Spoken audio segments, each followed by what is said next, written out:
오칠동, 즉 고시찌길이라고 불리는 이 오동나무 꽃과 잎이 그려진 문양 디자인은 일본 역사에서 무로마치 막부가 사용하던 가문입니다. 무로마치 막부를 연 아시카가 다카우지는 천황으로부터 오칠동이 그려진 가문을 하사받았습니다.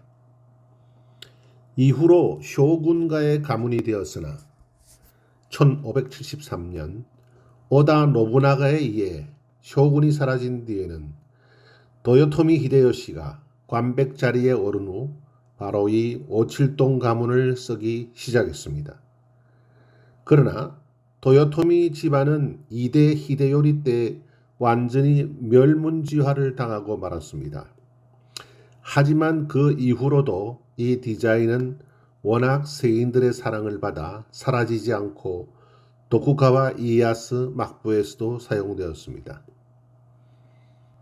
그러다가 1868년 메이지 유신 이후 세워진 일본 정부는 천황가에서 사용하는 국화 디자인을 제외한 나머지 디자인은 막부의 잔재라며 다 없애버렸지만 쉽사리 없어지지 않고 민간에서 상업용 목적 등으로 이곳저곳에서 사용하게 되었습니다.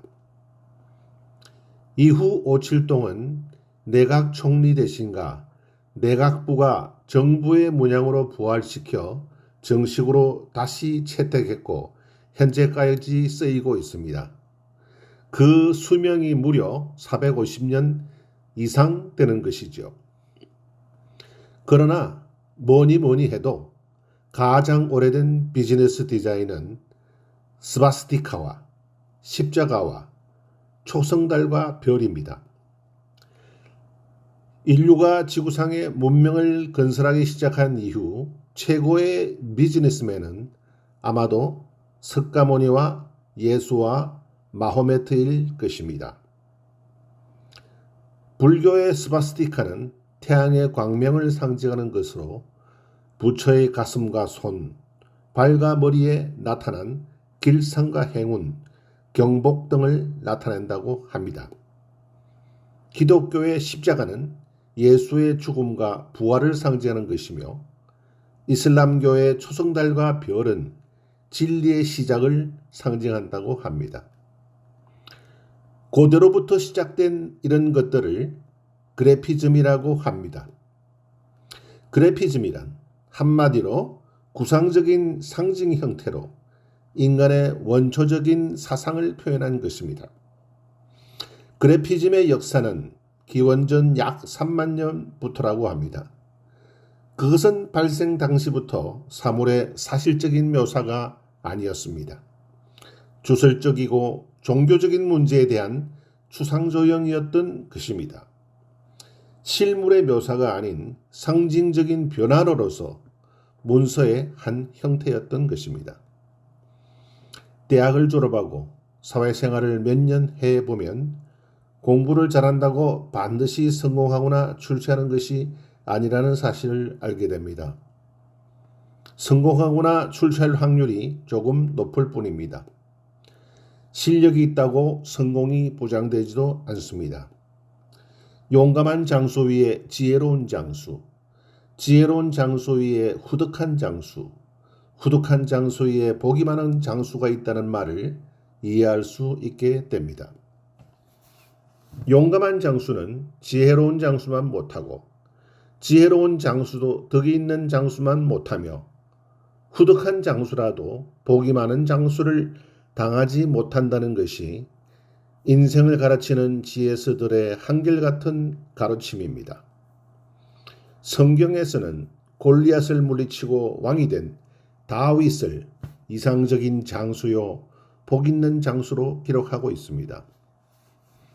일본인들은 흔히 400여 년 전 전국시대의 상황에 대해 오다 노부나가가 쌀을 찌어 도요토미 히데요시가 반죽한 천하라는 떡을 도쿠가와 이에야스가 힘 안 들이고 먹어버렸다고 합니다. 단순한 디자인이 늘 최고는 아니지만 그러나 최고의 디자인은 의외로 늘 단순합니다. 원초적 그래피즘에 가까운 디자인이 복 있는 디자인일 경우가 많습니다. 이웃나라 일본의 일장기가 그 대표적인 경우라 할 수 있겠습니다. 일장기는 지금으로부터 148년 전인 1870년부터 쓰이기 시작했습니다. 메이지 유신에 따른 일본 제국의 성립으로부터 2년 후라고 합니다.